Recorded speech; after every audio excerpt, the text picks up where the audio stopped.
Bem, boa tarde, minhas amigas, meus amigos. Nós estamos aqui na Sociedade de Estudos Espíritas Francisco de Assis, hoje, dia 11 de julho de 2024. E, nesse horário, nós estudamos essa obra, Diversidade dos Carismas, Teoria e Prática da Mediunidade, de Hermínio de Miranda.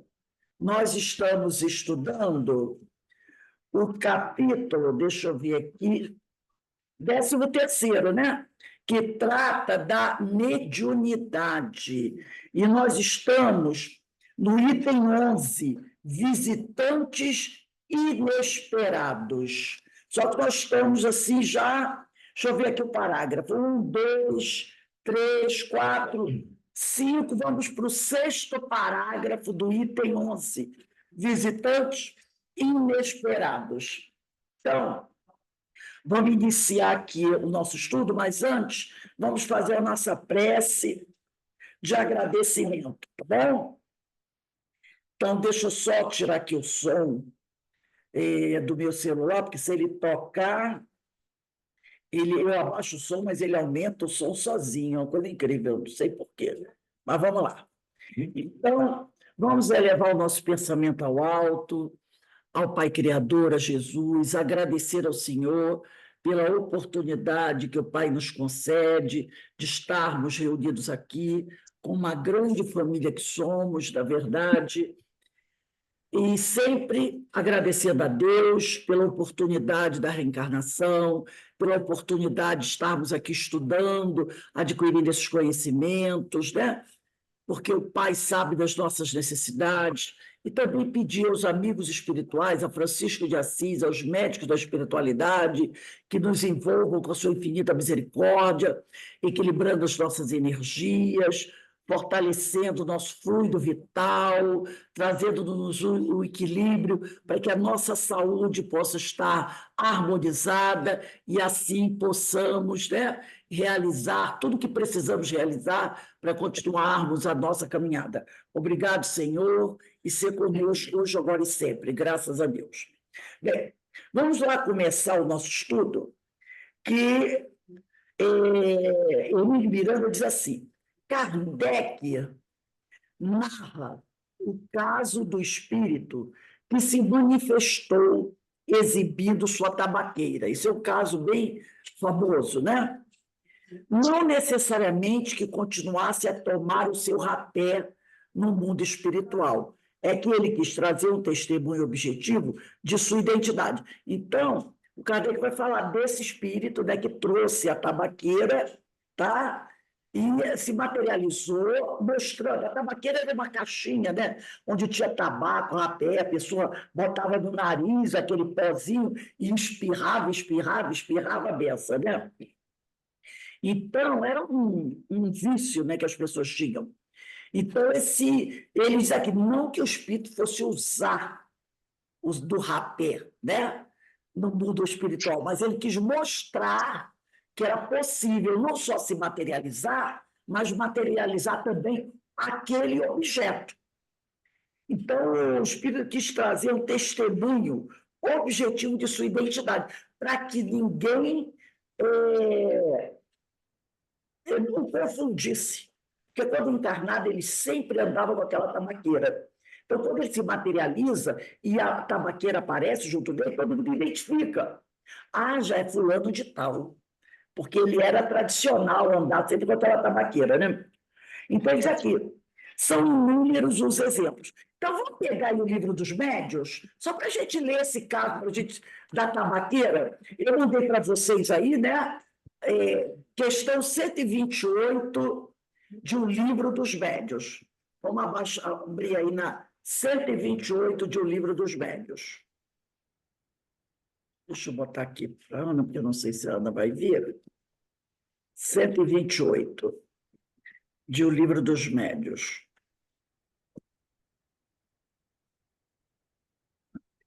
Cento e vinte e oito, né?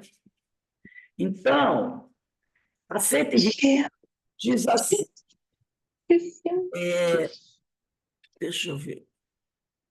A Ana está em casa, Ana está em casa. O livro dela está aqui, o livro dos médios, acertei para você, Ana, aqui. 728. Foi o Espírito São Luís quem nos deu essa solução mediante as respostas seguintes.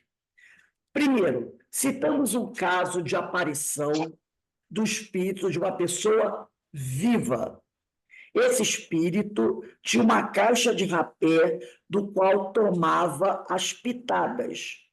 Experimentava ele a sensação que experimenta o indivíduo que faz o mesmo. Mas é uma pergunta, né?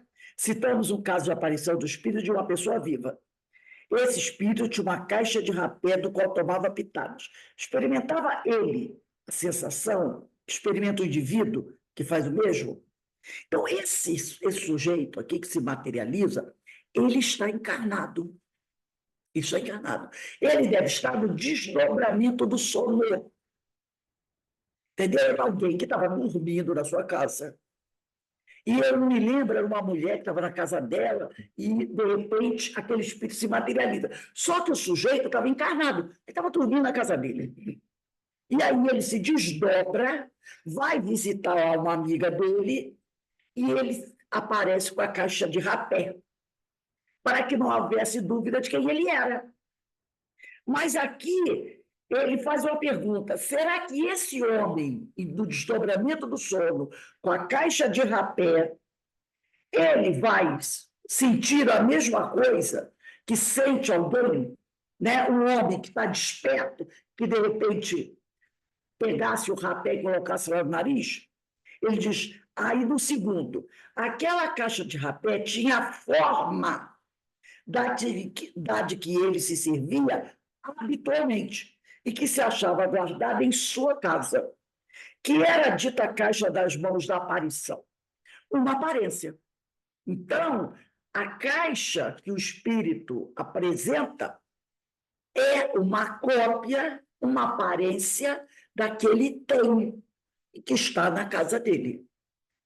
Era para que a circunstância fosse notada como realmente foi, e não tomassem a aparição por uma alucinação devido ao estado de saúde da vidente. Então, a vidente, ela vê aquela aparição, né? Aquele espírito materializado, com uma caixa de rapé. Ela reconhece. Ela sabe que o cara está encarnado, mas ele deve estar dormindo lá na casa dele. E ela reconhece ele pela tabaqueira. Ela diz, não, é fulano de tal que tem essa tabaqueira. Aí ele diz aqui, o espírito queria que a senhora em questão acreditasse na realidade da sua presença. E para isso tomou todas as aparências da realidade. Terceiro, dizes que era uma aparência. Mais uma aparência nada tem de real. É como uma ilusão de ótica. Desejáramos saber se aquela caixa de rapé era apenas uma imagem sem realidade ou se nela havia alguma coisa de material. Olha a pergunta de Kardec. Você fala que é uma aparência, mas é uma imagem sem realidade? Ou há alguma coisa de material nessa aparência? Certamente, diz a espiritualidade, é com auxílio desse princípio material que o perispírito toma aparência de vestuários semelhantes ao que o espírito usava quando vivo. Então, tem uma notinha de Kardec. É evidente que a palavra aparência deve ser aqui tomada no sentido de aspecto, imitação. A caixa de rapé real não estava lá. A que o espírito deixava ver era apenas a representação daquela. Era, pois, com relação ao original, uma simples aparência, embora formada de um princípio material. A experiência ensina que nem sempre se deve dar significação literal a certas expressões de que usam os espíritos. Interpretando-as de acordo com as nossas ideias, expomos-nos a grandes equívocos. Daí a necessidade de aprofundar o sentido de suas palavras, todas as vezes que apresentam a menor ambiguidade. É esta uma recomendação que os próprios espíritos constantemente fazem. Sem a explicação que provocamos, o termo aparência, que de contínuo se reproduz nos casos análogos, poderia prestar-se uma interpretação falsa. Quarto, dar-se-á que a matéria inerte se desdobre, ou que haja no mundo invisível uma matéria essencial capaz de tomar a forma dos objetos que vemos? Numa palavra, terão estes os objetos. Um duplo etéreo no mundo invisível, como os homens são nele representados pelos espíritos? Não é assim que as coisas se passam. Sobre os elementos materiais disseminados por todos os pontos do espaço da vossa atmosfera, têm os espíritos um poder que estás longe de suspeitar.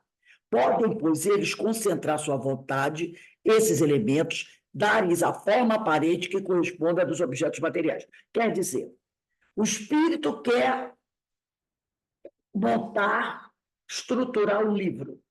Ele vai buscar os elementos, os fluidos, tá? Vai trabalhar, manipular esses fluidos e vai fazer alguma coisa com a aparência desse livro, que vai ter a duração que ele precisar que ela tenha. Aí aqui, outra notinha. Esta pergunta, como se pode ver, era a tradução do nosso pensamento, isto é, da ideia que formávamos da natureza de tais objetos. Se as respostas, conforme alguns o pretendem, fossem o reflexo do pensamento, houvéramos obtido a confirmação da nossa teoria, e não uma teoria contrária. Quinto, formulo novamente a questão de modo categórico, a fim de evitar todo e qualquer equívoco. São alguma coisa as vestes de que os espíritos se cobrem? Quer dizer, são alguma coisa as roupas que os espíritos apresentam quando se materializam? Parece-me que a minha resposta, olha o que o espírito diz para ele, precedente resolve a questão. Não sabes que o próprio perispírito é alguma coisa? Então, o espírito, ele se veste porque ele manipula o fluido. Então, ele dá a forma do perispírito dele o que ele quiser.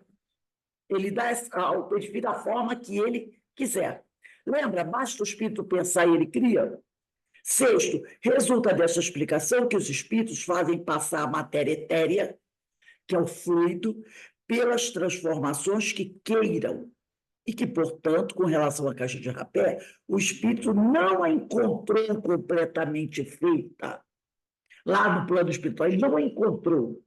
Fê-la, quer dizer, ele próprio a fez, no momento em que teve necessidade dela, por ato de sua vontade. E do mesmo modo que a fez, pode desfazê-la. Outro tanto, naturalmente, se dá com todos os demais objetos, como vestuário, joia, etc. Será assim. Aí, cara, pergunta, será assim? Mas, evidentemente. Então, no plano espiritual tem casas? Tem. Como? O espírito fez, manipulando o fluido, do jeito que ele quiser. Ele quer mudar essa casa. Ele desfaz. Ele desfaz. Com seu pensamento, com sua vontade. Ele desfaz. Ele constrói o que ele quiser. A caixa de rapé, a sétima, se tornou tão visível para a senhora de que se trata que lhe produziu a ilusão de uma tabaqueira material. Teria o espírito podido torná-la tangível para a mesma senhora? Teria. Tê-la-ia a senhora podido tomar nas mãos, crente de estar segurando uma caixa de rapé verdadeira? Sim. Ora, quantas pessoas já seguraram o espírito? O espírito já se materializou de tal maneira que as pessoas seguraram o espírito. Lembra de Jesus quando aparece com Tomé? Que Tomé fica duvidando? Jesus estica o braço assim, toca aí.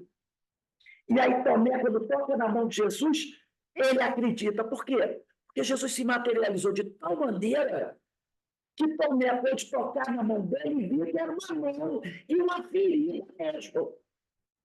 Então, o espírito pode se materializar o objeto de tal forma que você pode pegar, sentir o objeto da sua mão.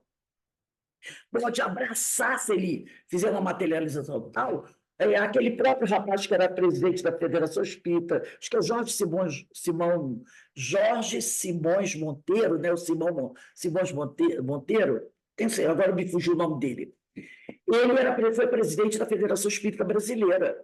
Ele teve um ou dois filhos que desencarnaram bem criança.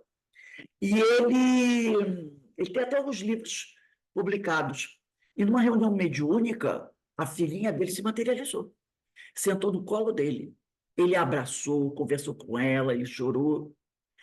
Acho que é Jorge, né, Carmen? Simões Monteiro, o nome dele, assim, ele foi presidente. Eu conheci ele lá na Rádio Rio de Janeiro, quando eu trabalhava na Rádio Rio de Janeiro. Deixa eu ver aqui, porque eu gosto de tudo muito bem claro. Não gosto. Deixa eu ver aqui. Simões Monteiro, presidente da. Só para. Espera aí um instantinho, gente.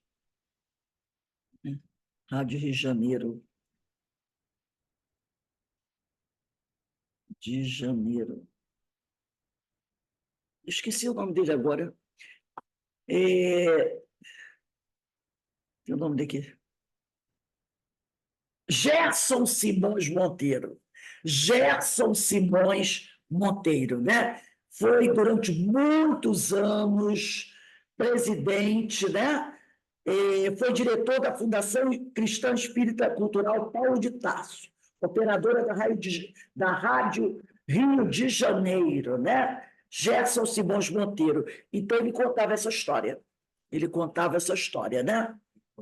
Então, a filha dele se materializou, pequena, né? E vários outros espíritos, várias pessoas já contaram fatos assim. Então, ele diz aqui, né? Sexta, não, quinta, né? Formulo novamente a questão de modo categórico a fim de evitar todo qualquer equívoco. São algumas coisas, as vestes que os espíritos se cobrem, parecem que a minha resposta precedente resolve a questão. Não sabes que o próprio perispírito é alguma coisa? Sexto, resulta dessa explicação que os espíritos fazem passar a matéria etérea pelas transformações que queiram, que, portanto, com relação à caixa de rapé, o espírito não a encontrou completamente feita, fê-la ele próprio, no momento em que teve necessidade dela, por ato de sua vontade, e do mesmo modo que a fez, pôde desfazê-la. Outro tanto, naturalmente, se dá com todos os demais objetos, como vestuários, joias, etc. Será assim? Mais evidentemente, né? Aí aqui eu vou para a oitava, que eu já li a sétima. Tê-la aí a senhora podido tomar nas mãos, crente de estar segurando uma caixa de rapé verdadeira? Sim. Se abrisse, teria achado nela rapé? E se aspirasse esse rapé, ele a faria espirrar? Sem dúvida. Décima, pode então o espírito dar a um objeto não só a forma, mas também propriedades especiais? Se o quiser. Baseado neste princípio, foi que respondi afirmativamente às perguntas anteriores. Tereis provas da poderosa ação que os espíritos exercem sobre a matéria, ação que estás longe de suspeitar, como eu disse há pouco. Então, os espíritos, eles manipulando os fluidos, eles podem fazer o que eles desejarem. Agora, dependendo do espírito, pode ser que ele não saiba que pode fazer. Entendeu? E pode acontecer dele não saber que pode fazer. Aí a gente lembra do filme Ghost, né? O espírito não saber. Mas a partir do momento que derem para ele uma orientação, ele vai relembrar e vai fazer. Então, tudo que. Tem muita gente que fica naquela coisa, não é possível que no mundo do espiritual não tem isso, não tem aquilo, não tem. Tem. Porque, como está lá na Gênesis, no capítulo 14, dos fluidos, item 14, basta o espírito pensar e ele cria. E, às vezes, a criação é consciente, ele quer fazer e ele faz, e, às vezes, é inconsciente. Ele faz sem saber que pode fazer. Então, vamos voltar agora para o livro Diversidade dos Carismas. Diz assim Hermínio de Miranda: no caso da pobre moça desalentada que visitou Regina naquela tarde, lembra a moça com depressão, né? Que ele teve a impressão que ela estava encarnada, ele diz aqui, minha impressão pessoal é a de que se tratava de uma moça ainda encarnada. Talvez ela tivesse desdobramento do sono, ou tivesse dormindo por efeito de remédios, porque ela era uma moça depressiva, né? Insatisfeita com a aparência dela, então poderia ser uma pessoa que estivesse tomando remédios e dormindo. E aí ela tenha desdobrado e apareceu lá para a Regina. E ele diz aqui, na impressão dele, se tratava de uma pessoa ainda encarnada, mas isto é irrelevante. Se era encarnada ou não, isso é irrelevante. O importante aqui é a naturalidade, o realismo do fenômeno de vidência. A conversa entre as duas, o gesto muito feminino da mulher desgostosa, consigo mesma, que vai ao espelho ajeitar os cabelos e dele se queixa pelo abandono em questão. Enfim, uma pessoa deprimida, vivendo um estado de insatisfação e desencanto, que vai em busca de alguma compreensão para os seus problemas pessoais. No contexto global da vida, talvez desprezíveis, mas para ela, que os vive e lhes sofre a pressão, tornam-se de importância e significado transcendentais. Porque, às vezes, a pessoa dá valor a coisas que o outro não dá, mas a gente tem que respeitar. Porque, só um minutinho, gente.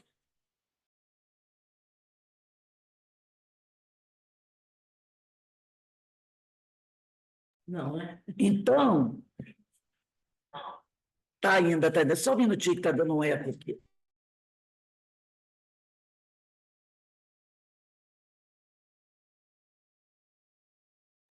Então, o que acontece? Às vezes, você dá valor a certas coisas que você acha importante. O outro pode não dar valor, não achar importante, mas é preciso respeitar as pessoas, entendeu? Então, o caso dessa mulher aqui, para ela era importante o cabelo, a forma como ela se apresentava, para ela era isso importante. Para outras pessoas pode não ser. Então, por isso dizer aqui, no contexto global da vida, talvez desprezíveis, mas para ela, que os vive e lhes sofre a pressão, tornam-se de importância e significado transcendentais. Provavelmente saiu dali mais consolada, onde quer que esteja ainda agora, que receba a nossa contribuição de afeto e carinho. Seu caso me faz lembrar outros observados no decorrer de nossos trabalhos mediúnicos. Agora, o Hermínio está falando de fatos que aconteceram no trabalho mediúnico que ele desenvolvia. Eu conheci, há uns anos atrás, quando eu trabalhava na Rádio Rio de Janeiro, com o pai da Marisa Leal e com um rapaz chamado Jorge. Acho que ele tinha uma casa espírita, acho que em Paquetá, e ele vinha para o Rio toda quinta-feira fazer o trabalho na Rádio de Janeiro. Então, trabalhava ele, eu e esse e o pai da Marisa Leal, Newton Leal, né? E ele me contando histórias, ele participava de um grupo com o Hermínio de Miranda e mais 7 pessoas, eles chamavam de Grupo dos Sete. Tá? E nesse trabalho que eles desenvolviam, era no apartamento do Hermínio de Miranda. Eles faziam uma mesa mediúnica, e era uma mesa mediúnica que tinha, às vezes, desobsessões, né? De que levava 1 a 2 horas. Às vezes, aquela reunião só atendia um espírito. Eram doutrinações fantásticas, né, sabe? De espíritos com muita dificuldade. E esse rapaz, Jorge, ele participava desse grupo e participava desse programa lá na Rádio de Janeiro com a gente, né? Então, ele conta que ele vai dizer, seu caso, o caso dessa moça que apareceu para a Regina, me faz lembrar outros observados no decorrer de nossos trabalhos mediúnicos, ao longo dos anos. Como da moça que se apresentava no elegante, mas surrado vestido vermelho, as unhas cuidadas, mas com esmalte desgastado em alguns pontos. Enfim, uma pessoa que se esforçava por apresentar-se da melhor maneira possível, dentro dos seus precários recursos. Quando conseguimos desarmar toda aquela estrutura de vaidade. Espera aí um instantinho só, gente, um minutinho.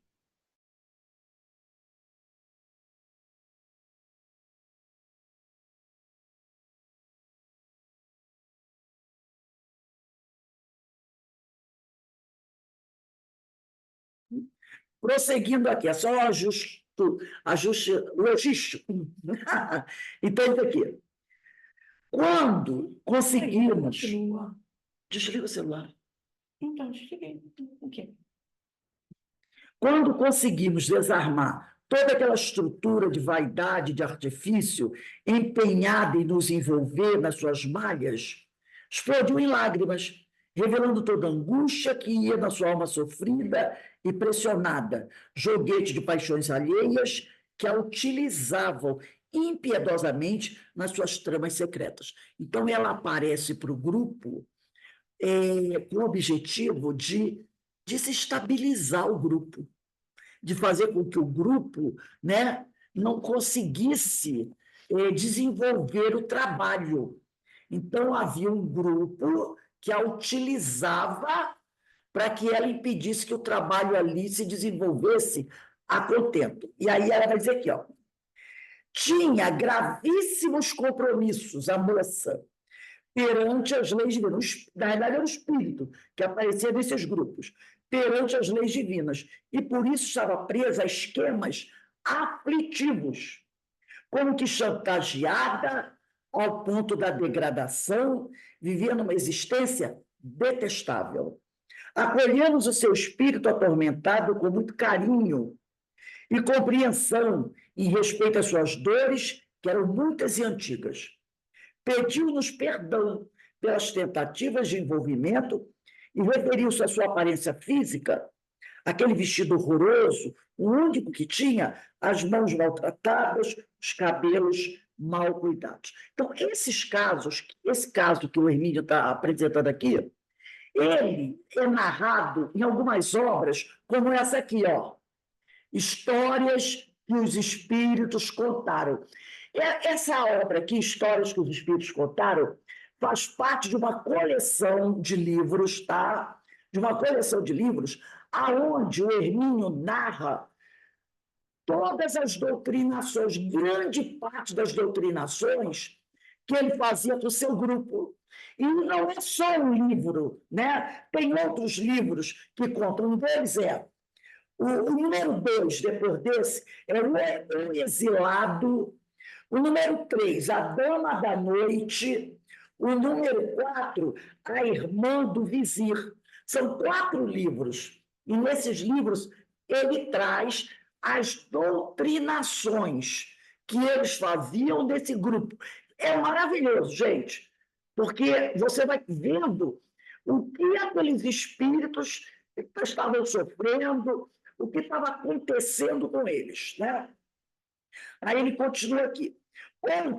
Outro espírito nos dizia, ainda há pouco, que passaram um tempo que não tinha como avaliar, servindo a uma organização tenebrosa, onde até a tortura era empregada para coagir e punir recalcitrantes. Não estava lá porque queria, e sim por não ter para onde ir, pois estivera antes à mercê de seres ainda mais impiedosos e implacáveis, em ambientes ainda mais terríveis, dado que fora assassina e suicida. Então, esse outro espírito, né, que também vai se apresentar para esse grupo do Hermínio de Miranda, ela vai contar que ela estava também subjugada por outros espíritos maléficos, né? À mercê desses seres impiedosos, implacáveis, num ambiente terrível. E por que ela estava ali subjugada? Porque ela fora uma assassina e suicida em vidas passadas. Então, ela tinha todos esses crimes, né, para expurgar, e aí ela estava ali. E ela diz aqui, ó, além do mais, utilizavam-se esses espíritos maléficos de pressões contra uma jovem encarnada. Quer dizer, olha o processo obsessivo, que em outros tempos fora sua filha, para obter dela serviços lamentáveis. Então, como ela ainda sofresse uma chantagem. Esse espírito desencarnado tinha uma filha que estava encarnada E os espíritos maléficos pressionavam a filha dela encarnada para que ela, a desencarnada, fizesse trabalhos para ele. Então, eles ameaçavam. Se você não trabalhar para a gente, nós vamos o quê? Torturar a sua filha, que está encarnada. Vamos fazer uma pressão sobre ela, quem sabe até levá-la ao suicídio.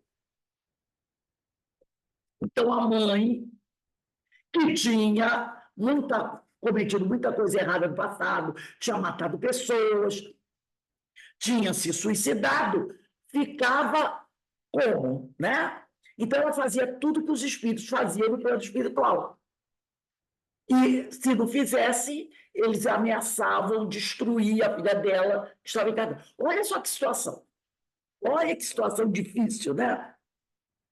Então, ela tinha que obedecê-los, com medo de que eles pudessem fazer mal à filha dela, que ainda estava encarnada. Além do mais, aí ele diz aqui, uma das suas queixas era com relação à sua aparência. Esse espírito também reclamava da própria aparência.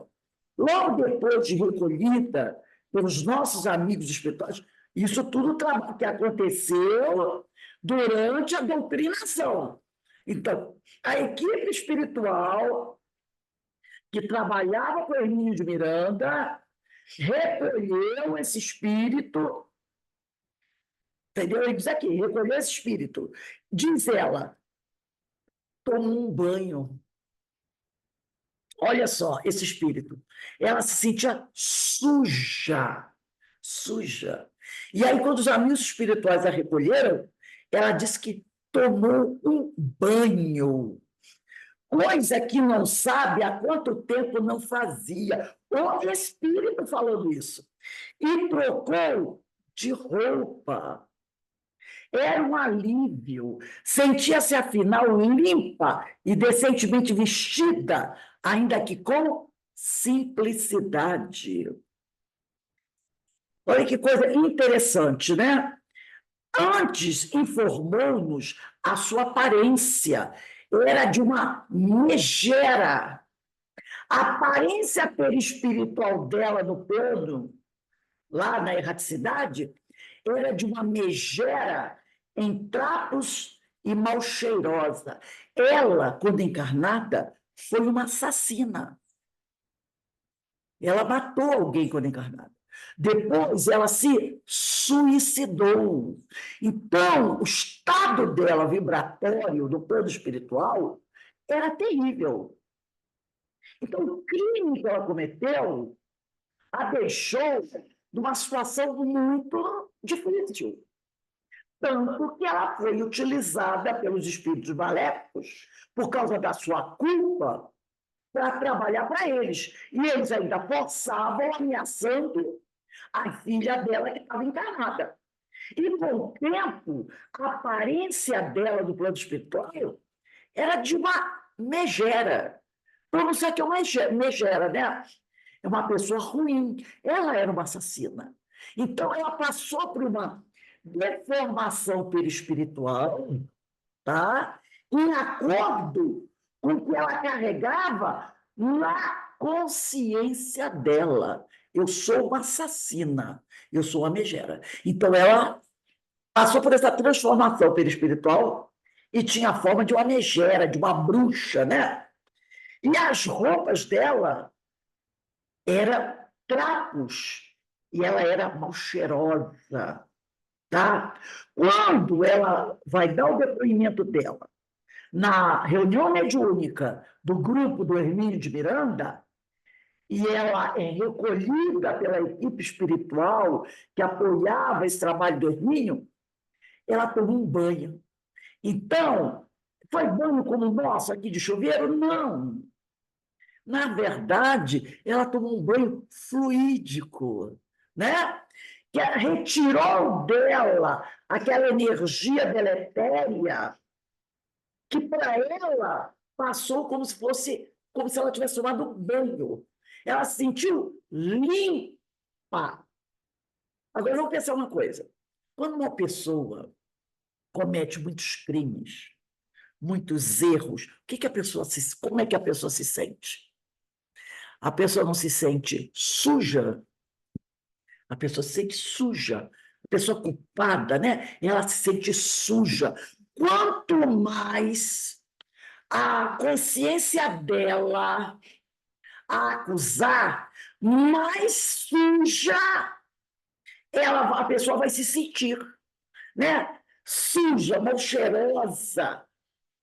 Porque tudo isso é fruto da culpa, da mente dela, que devido a essa remorso, essa culpa, ela vai criando essas coisas. No momento que ela demonstra arrependimento, é socorrida, é tratada, ela passa a se sentir limpa. Trocou de roupa, não aparenta mais aquela coisa esfarrapada. A mente dela começa a trabalhar isso. Eu estou sendo socorrida, eu estou sendo amparada. Por isso, ela, olha, era um alívio. Sentia-se, afinal, limpa e decentemente vestida. Olha o que ela diz. Decentemente. Agora que ela está sendo socorrida, que ela está começando a se arrepender, ela se tornou uma pessoa decente, entendeu? Então, ela está se sentindo decentemente vestida, ainda que com simplicidade. Antes, informou-nos a sua aparência era de uma megera em trapos e mal cheirosos. Voltava a ser gente. Então, antes, ela se sentia como? Como um animal, como uma coisa nojenta. Agora, eu me sinto gente, ainda que longe de estar pacificada e livre de suas angústias e de sua revolta. Ela ainda não está totalmente transformada. Agora é que ela começou o tratamento, mas ainda falta muita coisa para ela se equilibrar totalmente, né? Então, aqui, ó, está longe de estar pacificada e livre de suas angústias, de sua revolta, o que é perfeitamente compreensível, porque qualquer tratamento demanda tempo. Não vai ser de um dia para o outro que uma pessoa que cometeu crimes, que se suicidou, vai, né, passar por essa transformação. Vide Ivone do Amaral Pereira. Né? Olha quanto tempo Ivone levou para poder, né, se reequilibrar. Agora, eu pedi para vocês pegarem o livro Mecanismos da Mediunidade, de André Luiz, e pedi para vocês abrirem no final do capítulo 19. O capítulo 19 tem por título Ideoplastia. Ideoplastia. E aqui, lá no final, o André Luiz escreve assim: na mediunidade aviltada, quer dizer, a mediunidade violentada, onde os agentes ideoplásticos assumem caráter dos mais significativos. Ideoplastia é a imagem que você cria, tá? É o quadro que você cria. Então, diz aqui, onde os agentes ideoplásticos assumem caráter dos mais significativos, desde épocas imemoriais do mundo. É justamente nos círculos do magismo, magia negra, dentro dos quais a mediunidade rebaixada a processos inferiores de manifestação se deixa aprisionar por seres de posição primitiva ou por inteligências degradadas, que cunham ideias escravizantes para quantos se permitem vampirizar, aceitando sugestões deprimentes. Quantos se entregam ao culto da magia aviltante, arremessam de si próprios as imagens menos dignas a que se vinculam, engendrando tabus dos quais dificilmente se desvencilham, à face do terror que lhes instila o demorado cativeiro, às forças da ignorância. Submetidamente à idolatria desse Jaís, passa a manter por sua própria conta os agentes com que se tortura, tanto mais intensamente quanto mais extensa se lhe revele a sensibilidade receptiva. Por quê? Com mais alevantado poder de plasmagem mental, a criatura, olha aí, mais facilmente gera para si mesma tanto bem que a tonifica quanto o mal que a perturba. Então, essa imagem de megera, essa roupa em trapos, esse mau cheiro, tudo isso foi criado por ela própria e induzida também por aqueles espíritos maléficos, porque ela se sentia assim, eu sou uma assassina, eu sou uma suicida, então eu tenho que ter essa aparência. Então ela criou tudo isso para ela. Você cria e assume isso. E não se diga que o assunto vige preso a mero entrochoque de aparências, de vez que a sugestão é poder em proteste, ligando a alma de maneira inequívoca às criações que lhes são inerentes no mundo íntimo, obrigando a recolher as resultantes da treva ou luz a que se afeiçoa. Então, a pessoa acaba recolhendo aquilo que ela produziu. Se você produz o mal, você vai receber esse mal. E você mesmo vai criar a punição que você acha que merece. Tá? Agora, eu trouxe aqui, vamos prestar atenção nisso aqui, eu trouxe aqui um caso que o Hermínio de Miranda doutrinou nesse grupo dele, lá da reunião mediúnica. É um caso muito interessante, de um espírito muito mau, e a gente vai ver como é que esse espírito se apresenta no grupo mediúnico e como é que a doutrinação dele vai acontecer. Vamos prestar atenção para a gente ver o nível de espíritos que chegam à mesa mediúnica necessitando de um amparo, e muitas vezes ele não chega dizendo assim, eu quero ajuda. Ele chega achando que ele tem poder de destruir todo mundo ali, tá? Então, eu trouxe aqui esse caso, que é um caso muito interessante. Esse caso é desse livro aqui, ó. É uma das histórias que constam desse livro. Eu não vou ler todo, eu vou ler só uma parte. Histórias que os espíritos contaram do Hermínio de Miranda. Muito interessante o caso desse espírito. A história se chama As Mãos de Minha Irmã. Tá todo mundo vendo, né? Então, vamos lá. As Mãos de Minha Irmã. Diz a quem está contando é o Hermínio de Miranda. Não variou muito em relação à norma a apresentação inicial desse espírito. Tem que dizer aqui, esse espírito que chegou não é muito diferente dos outros que vinham receber a palavra, né, a doutrinação. Ele diz aqui, esse espírito que chegou apresentava a mesma irritação de sempre dos outros que chegam. As ameaças, a arrogância, a truculência que nos acostumamos no longo trato, no longo tempo que eles lidavam com os queridos irmãos, desatinados pelas suas angústias. O que o diferia nele era um certo aparato marcial. Esse espírito tinha um certo aparato marcial, com o qual procurou logo de início nos intimidar. Vinha em companhia de ajudantes de ordens. Ao incorporar-se no médium, mandou que lhe passassem imediatamente o capacete. Assim que ele incorporou do médium, ele pediu para os outros espíritos que estavam acompanhando ele que lhe dessem o capacete. Em seguida, falou de suas muitas condecorações, insígnias e títulos, conquistados todos por atos de excepcional bravura na sua árdua carreira de líder das sombras, tenazmente aplicado à tarefa de manipular gente encarnada e desencarnada a serviço da campanha de desagregação da obra de Jesus. Então, era um espírito que tinha muita experiência para manipular pessoas encarnadas e desencarnadas, com o objetivo de acabar com a obra de Jesus, aqui na Terra e no espaço. Depois de bem estabelecida a sua importância, depois que ele disse quem ele era, tipo, vocês sabem quem eu sou?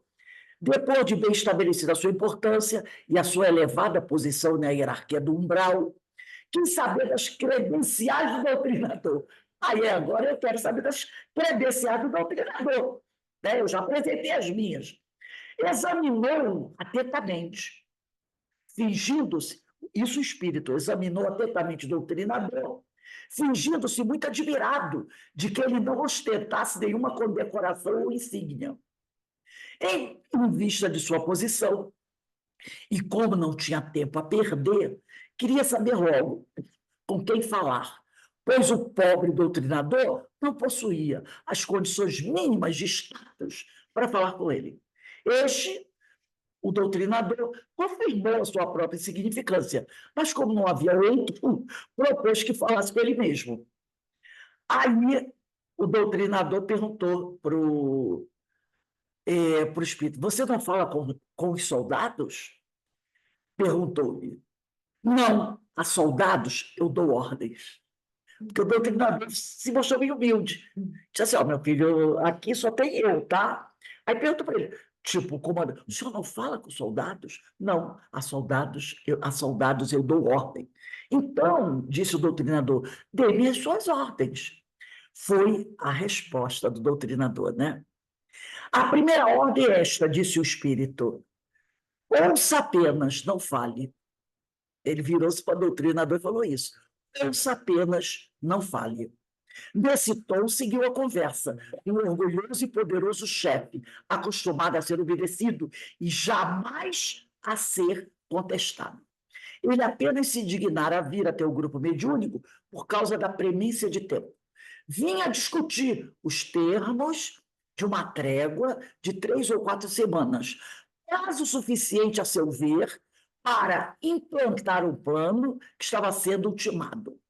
O grupo não precisava interromper suas atividades. O grupo encarnado do Hermínio apenas se comprometia a não interferir com eles. Então ele disse: eu dou prazo de vocês 4 semanas. Vocês não precisam se preocupar com a gente. Não precisa parar o trabalho de vocês, mas não atrapalhem o nosso trabalho. Na pitoresca linguagem do impertinente general, desligaríamos a corrente das nossas cercas. Olha a ordem dele. Vocês vão ter que desarmar a corrente das vossas cercas. Porque a casa espírita ela é cercada por uma energia protetora. Ele queria que eles baixassem. Como é que a gente chama mesmo? O cinto de segurança? Não. Ah, meu Deus do céu, esqueci. Quando você tem uma nave e ela está cercada por alguma coisa que protege, né? Pela capa protetora, vamos dizer assim, energética, tem um nome que dá. Campo energético. Né? Então, ele diz assim: vocês só vão ter que desligar a corrente das nossas cercas, né? Permitindo que seus trabalhadores, os trabalhadores dele, das sombras, tivessem livre trânsito por ali. Haveria respeito de parte a parte. Então, a ideia dele é a seguinte: vocês desarmam o campo de proteção de vocês, campo energético. A palavra está quase chegando perto de mim. Eu via muito Guerra nas Estrelas e a nave, liga aí, não é isso? É o campo protetor deles, energético protetor. Ele exigiu que o trabalhador da casa espírita, que eles desmanchassem aquele campo protetor para permitir que os soldados deles das sombras pudessem entrar na casa espírita a hora que quisessem, sem ter ninguém pedindo. Vocês não mexem com a gente não mexe com vocês. Mas vocês vão ter que abrir a porta para a gente. Era isso que ele queria, né? Nosso trabalho, ele diz para o Hermínio, nosso trabalho poderia prosseguir, que o trabalho da Casa Espírita poderia prosseguir, cuidando de coisas diferentes, como a produção de fenômenos interessantes, nos quais eles, os espíritos das sombras, se prontificavam a cooperar com a maior boa vontade. Então, vocês podem produzir fenômenos aqui à vontade, e nós vamos até colaborar com vocês. No mesmo tom conciliador, o chefe das trevas dizia assim, conservando embora o matiz arrogante da sua personalidade, campo de força. O campo de força da casa, né? Campo de força de energia. Obrigado, meus amigos. Então, ele aqui, ó. No mesmo tom conciliador, e ele sem se exaltar, dando as ordens ali, né? Conservando embora o matiz arrogante da sua personalidade, se propunha resolver os problemas materiais e pessoais dos componentes da nossa modestíssima equipe. Tem que ser assim, vocês desligam o campo de força de vocês, permitam a nossa entrada, a gente pode, vai aonde quiser, vocês não se metem com a gente não se mete com vocês podem produzir fenômeno à vontade, a gente vai até ajudar vocês. E podemos até ajudar vocês em alguns problemas materiais que vocês tiverem, alguns problemas até pessoais, a gente pode ajudar, tá? A resposta, diz Hermínio, a essas ofertas tinha que ser enfaticamente sim ou não. Não aceitava outra. Ou diz sim ou diz não. E rápido, ele exigiu. Ele disse: vocês têm que dar. Só aceitamos duas respostas: sim ou não. E rápido, pois o tempo urgia. Tipo, eu quero a resposta agora, sim ou não, porque eu não tenho tempo a perder. É isso que ele estava dizendo. E o tempo urgia, e ele tinha mais o que fazer. Era uma pessoa objetiva, gostava de formular perguntas objetivas e somente aceitava respostas igualmente objetivas. Aproveitando a deixa que ele deu, né, quando ele terminou de falar, o doutrinador lhe perguntou, aqui na roupa, sem nenhum preparo à expectativa, você ama o Cristo? Fez essa pergunta para ele. Sentimos que ele sofreu o primeiro impacto, mas logo se recuperou do momentâneo desconcerto.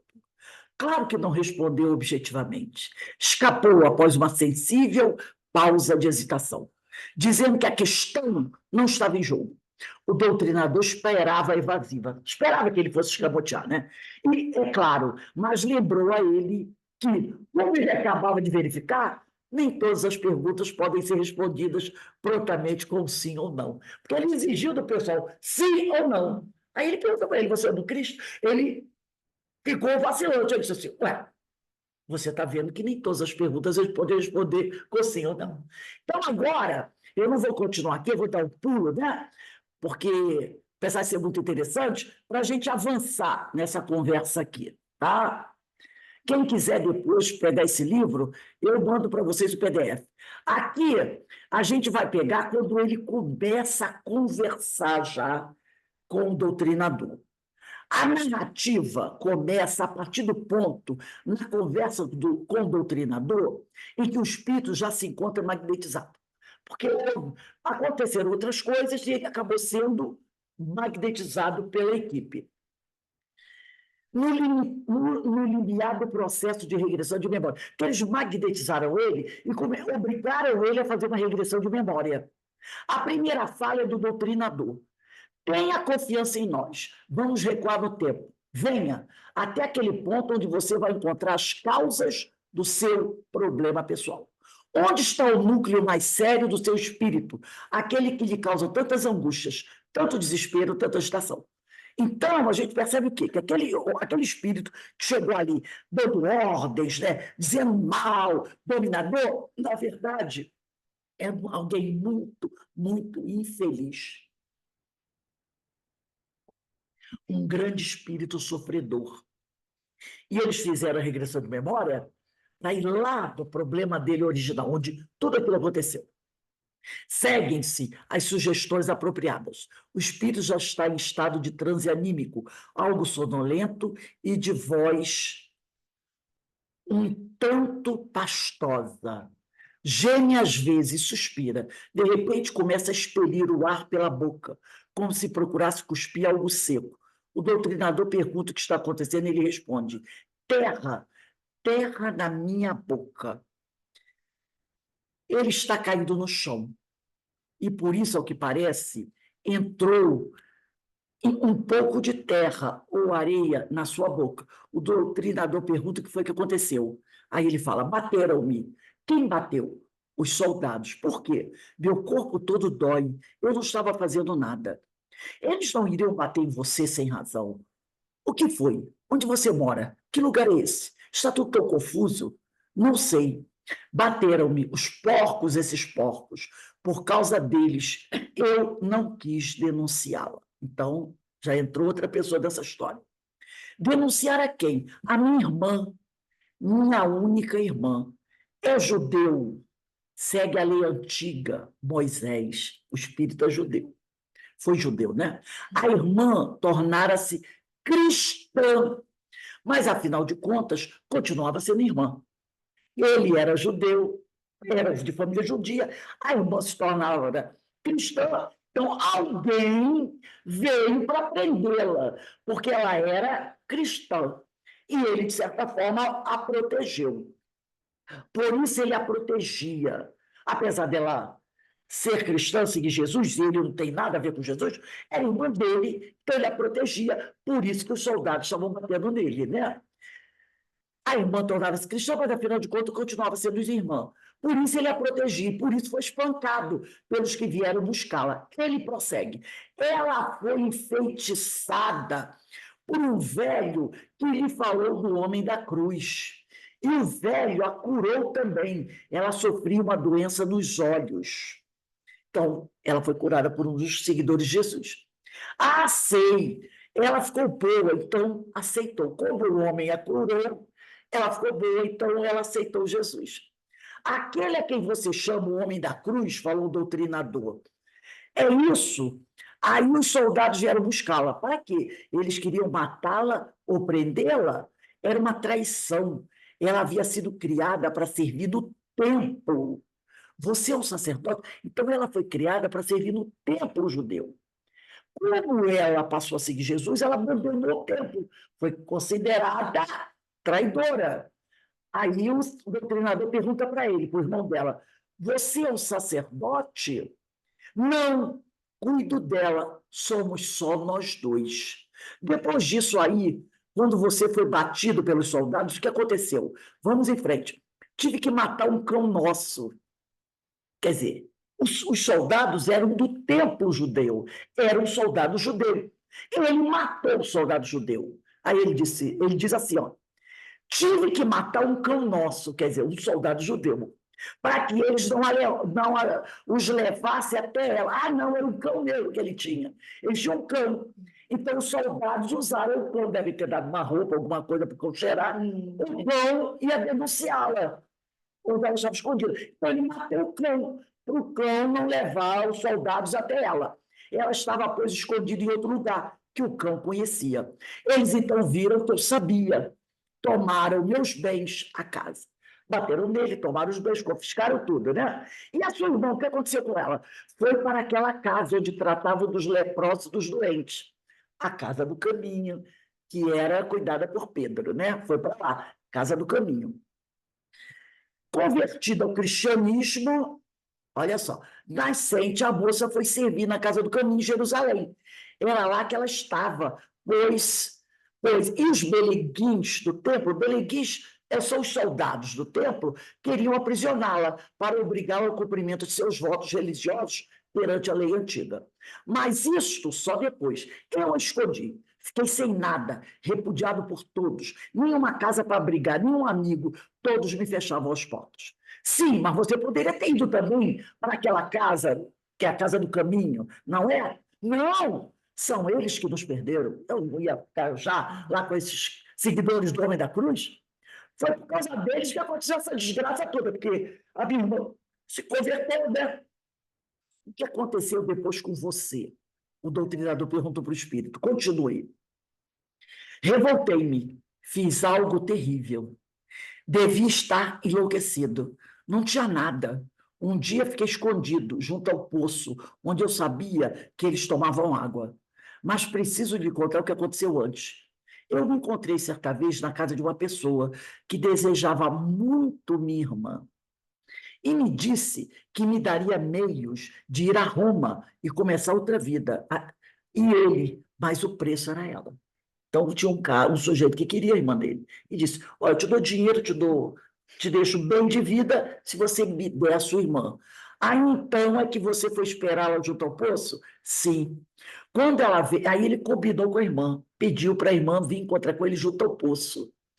Quando ela veio, eu chamei, e ela apiedou-se das minhas vestes e de minha miséria, e eu enganei. Fugi com ela e vendia para aquela pessoa, mas eu, não me faça lembrar isso. Ele vendeu a irmã para um traficante, né? Você não precisa me dizer aquilo que você não quer dizer, por favor. O importante é que ela era linda, diz o Espírito, linda como a aurora, e ele deu-me tudo o que eu pedi, e eu então parti para Roma. Pensei em como eu poderia ganhar, levando-a comigo, e eu a enganei outra vez. Ou seja, depois de vendê-la ao pretendente e receber o dinheiro, ele arquitetou o plano de levá-la para Roma, onde pretendia continuar vendendo seus encantos. Então, ele vendeu ela para o pretendente, recebeu o dinheiro, depois ele fez o quê? Sequestrou ela do cara e levou ela com ele, né? Nesse ponto, grita para vendê-la, aí sim, como prostituta, né? Ficar prostituindo a irmã. Nesse ponto, grita desesperado: eu a levei para Roma e fiz dela uma prostituta. Meu querido irmão, não se desespere, diz o doutrinador. Compreendo agora a profundidade da sua dor e a dificuldade que você vem encontrando durante todo esse tempo. Meu Deus, grita ele, era minha irmã, eu a vendi. Estou certo de que após esse tempo todo que passou, ela perdoou você. Estaria e está disposta a recebê-lo novamente como irmão. Mas é preciso também que você, meu querido, quer dizer, você também se arrependa. A falta é grave realmente. Não preciso dizer isso, que você compreende bem. Eu a martirizei até a morte. Ela deve ter me odiado. Tenho medo dos olhos dela quando me olhavam. Mas escute, isso tem muito tempo. Não, não tem. Isto está aqui. Isto me acompanhou a vida inteira, diz desesperado. O remorso, né? Na consciência dele, batendo ali, batendo ali, batendo ali. Está aqui agora. Compreendo o seu remorso, a sua dor, mas é preciso que você entenda que, por causa disso, você não deve ficar mais 18 ou 19 séculos. São quase 2.000 anos, repare. 18 ou 19 séculos. Ele está quase 2.000 anos preso às suas angústias. Isso aconteceu no tempo de Jesus. E essa doutrinação aqui foi por volta de 1980, tá? Preso às suas angústias. Existe o perdão nas leis divinas, existem condições, mas você não sabe, não há perdão para mim, você não sabe da sordidez em que vivi e a fiz viver. Enriqueci de novo, e você não sabe o pior, ela contraiu uma doença terrível, e eu expulsei um dia de casa, depois que ela estava doente, não servia nada mais. Meu querido irmão, isso nos leva a detestar você, nem a desprezar você. Isso não nos leva, o doutrinador fala para ele, a detestar nem a desprezar você. Ela passou a viver com porcos, com os bichos. Agora diga se há perdão para mim. Ah, sim, claro que há. Não, eu fui algoz, fui juiz, fui tudo. Não há perdão para mim. Você precisa aceitar sua culpa, como você já aceitou, mas precisa também aceitar a misericórdia de Deus. Deixe-me viver a minha vida. Quero viver a minha vida. Não posso nunca arriscar-me a encontrá-la. Não posso. Ela vai fulminar-me. Porque se ela não me fulminar com aquele olhar, porque quando ele vivia com a irmã e ele a prostituía, ela olhava para ele, né? Aquele olhar de acusação. Você, meu irmão, fazendo isso? E esse olhar ele nunca esqueceu. Ele ainda sente esse olhar nele, né? Então ele diz, ela vai fulminar-me, porque se ela não me fulminar com aquele olhar, eu mesmo me fulmino, eu me matarei. Você não tem condições de matar-se, você é um espírito. Não, não, não há perdão para mim. Como vou repor tudo aquilo que eu tirei dela? Que corrompi? Como vou repor sua própria vida, suas ilusões, seus sonhos, que eu destruí, sua pureza, que corrompi, sua bondade, que eu manchei? Eu a fiz odiar, eu fiz dela um bicho, fiz dela um objeto que usei, que empenhava para ganhar dinheiro. Mas você não acredita que Deus possa perdoar? Não. Eu, se fosse Deus, não perdoaria. Mas você não é Deus, e Ele perdoa. Não me fale perdão, que é uma ilusão. E se ela própria dissesse a você que não lhe tem nenhum rancor e que tudo isso passou, e se ela quiser ajudar você a se recuperar, não posso voltar, não posso repor tudo. Ela era como a estrela que você apanha e lança num charco. E como é que eu vou limpar toda a sujeira? Se ela era uma estrela, ela não se sujou. Foi apenas o seu espírito que se envolveu em sombras. Ela pode ajudar. Com a sua luz a iluminar as sombras do seu espírito. Você sabe muito bem, não lhe podemos iludir. Há muita dor à sua espera. O que você fez de mim? Aí ele pergunta para o doutrinador: onde estou? Escuta, como é que eu devo te chamar? Chamar-me? Chama-me diabo, chama-me qualquer coisa de ruim. Não vou dar-lhe o nome que você merece, o de irmão. Ah, não. Aí o doutrinador diz, não, vou dar-lhe o nome que você merece, o de irmão. Você é um irmão que tem uma dor muito profunda e muito antiga.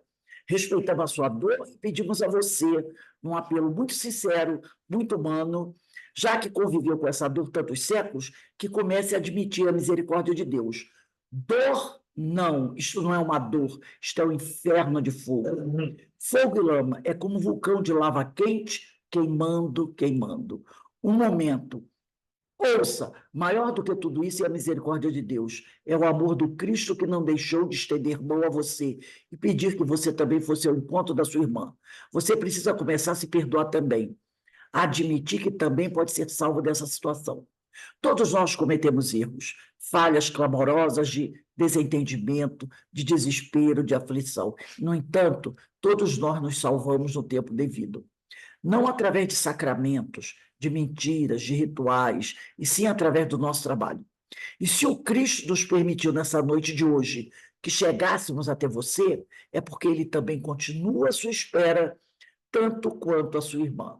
Isso é uma ilusão. Não, não quero este seu mundo. Não quero. Não quero esta sua dimensão. Ele tem medo da reencarnação. Você prefere ficar no seu, nesse desespero? Então vamos fazer uma coisa. Espere, meu filho. Tenho medo. Vamos fazer um trato. Você fica conosco algum tempo. Segue com nossos companheiros para um lugar de repouso, de paz, onde você possa colocar tudo isso em ordem na sua cabeça. Rememorar também os momentos de paz e de amor, as alegrias que teve.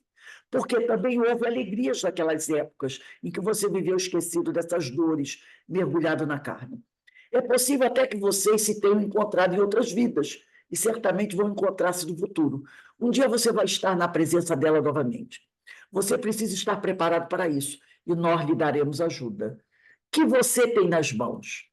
Não são as minhas mãos, foram as mãos dela. Quando ela morreu, quando foi encontrada morta, todos estranharam, porque ela tinha marcas de pregos das mãos. Ah, como ela se chamava! Por favor, não me lembre, por favor, tenho medo. Escute, meu querido, não precisa me dizer. Eu tive medo, eram as mesmas marcas do. A Elisita em dizer o nome. Ela, quando morreu, foi encontrada com as marcas nas mãos, né? Aí ele tem medo de dizer o nome. Aí o doutrinador diz, do Cristo. Eu tive medo, e disseram que ela sorria, e seu rosto estava limpo, e seu corpo estava limpo, e não tinha mais doença. E você acha que ela não deseja encontrar-se com você? Claro que quer. Eu não quero encontrar-me com ela. Meu filho, ela quer ajudá-lo. Você continua sendo um irmão. Sou um réprobo. Deixa-me com meus iguais. Deixa-me. Um momento, fiz a você uma proposta de levar você para um repouso em primeiro lugar. Depois vamos conversar. Depois desse descanso, dessa meditação que você vai fazer, voltaremos a conversar. Chora abundante. Aí ele começa a chorar. Deixa-me com meus iguais, deixa-me. Não quero. O doutrinador tenta adormecê-lo. Não posso, não tenho direito a ter sono. Tem sim, todos nós somos filhos de Deus. Não tenho direito à paz. Não tenho, não tenho. Adormece e é retirado. Aí está, pois a aguda tragédia do remorso, da autopunição, do desespero mais fundo e desolador. O espírito atormentado de angústia mede a distância que o separa da irmã que ele martirizou e que morreu com as marcas do Cristo, a quem ela guardou no coração sem renunciar, enquanto viveu aquela tenebrosa agonia física e espiritual. Gente, que história, né? Que história! São esses espíritos que se encontram nessas zonas de dor e sofrimento. 1900 anos. É lógico que nesse período ele teve outras reencarnações.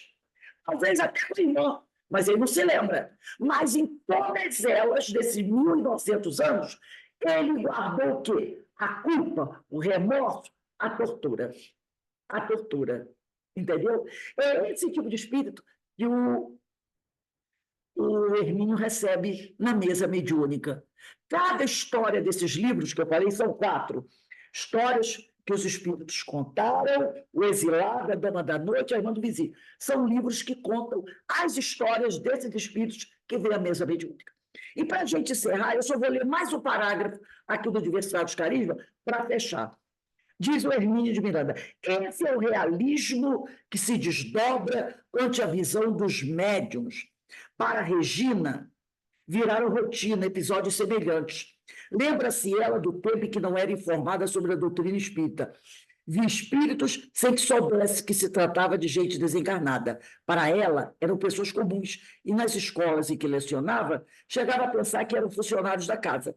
Só passou a perceber que havia algo estranho naquelas cenas e aparições quando notou que só elas via.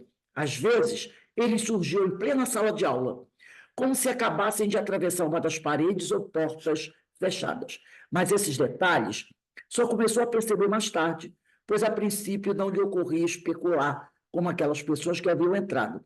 Talvez não estivesse visto abrirem a porta, pensava, dado que os tinha por pessoas reais, funcionários da própria escola, que ali estavam por alguma razão específica. Então, são essas histórias, aqui tem algumas delas, né? Essa história é terrível. São esses espíritos que estão no plano espiritual passando por essas dores terríveis, essas amarguras terríveis, né?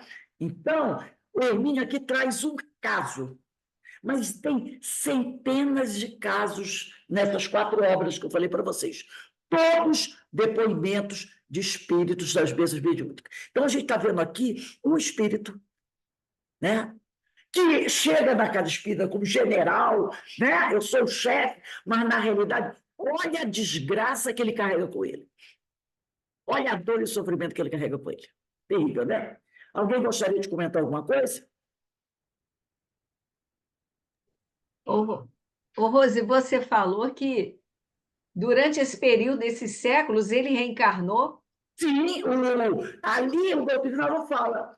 Ele diz assim: você já pode ter até reencarnado com ela outras vezes. Entendeu? E você não se lembra. Ele diz: não lembro.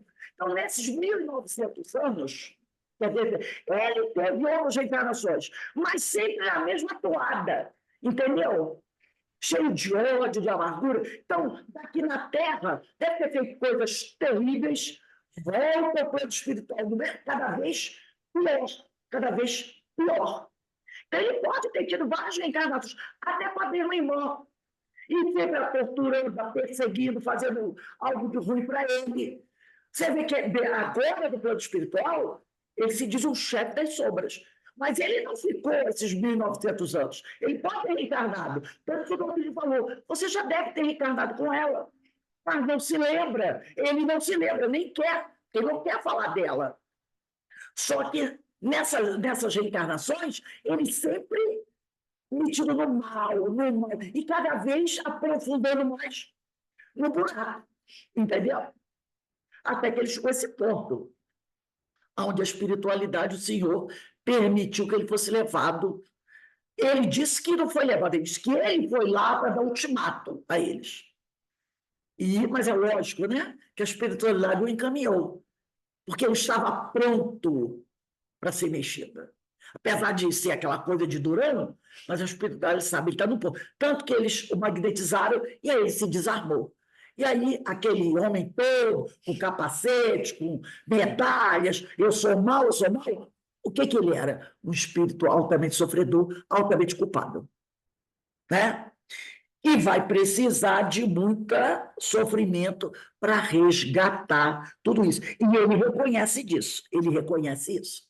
Então, gente, coloca a data aí, quando se dispunha, é quando a gente vai continuar semana que vem. Essa história é fantástica, gente. É As Mãos da Minha Irmã, o título. Porque Qual o livro que está essa história? Histórias que os espíritos contaram. Tá? Histórias que os espíritos contaram. E tem outros, como eu falei. O número 2 é O Exilado, a terceira é A Dama da Noite, o quarto é a Irmã do Vizinho. Cada um desses traz várias histórias dessas. São os depoimentos das mesas mediúnicas que foram tudo transcrito e transformado em livros. Um grande estudo para quem é doutrinador, tá bom? Então, gente, a gente vai encerrando por aqui, agradecendo a Deus, agradecendo a Jesus pela oportunidade, né, de termos contato com esse depoimento desse espírito aqui que passou por tudo isso, né? Mas talvez a história dele seja também a nossa história. Não vamos nos É esquecer. isso que eu pensei. Ninguém é santo aqui, não. Porque será que a nossa história teria sido diferente? Pois é. Então, obrigado, Senhor, pela oportunidade, pelas bênçãos recebidas, que o Senhor nos fortaleça e nos permita buscar sempre no Evangelho o nosso remédio, para que não venhamos a escorregar novamente, né? E não nos permitirmos ser envolvidos por essas sombras terríveis. Graças a Deus. Eu vou passar para a Carmen, tá, Carmen? Vou passar para você. Quando eu terminar de converter aqui, eu volto, tá? E aí a gente faz outro estudo.